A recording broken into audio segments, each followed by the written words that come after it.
வணக்கம். இன்றைய பதிவுல என்ன பார்க்க போறோம்னா புணர்ச்சி. புணர்ச்சி என்றால் என்ன?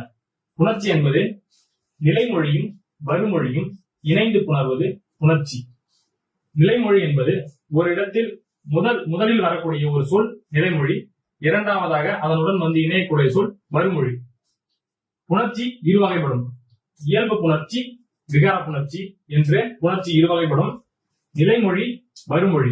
நிலைமொழியுடன் வந்து இணைவதே வருமொழி. நிலைமொழி என்பது நிலையாக ஒரு இடத்தில் வரக்கூடிய முதல் சொல் நிலைமொழி, இரண்டாவதாக அதனுடன் வந்து இணையக்கூடிய சொல் வருமொழி. நிலைமொழி பாத்தீங்கன்னா, இப்போ நம்ம வந்து வாழை அப்படின்றத நிலைமொழியை எடுத்திருக்கோம். மொத்தமான சொல் வாழை மரம்.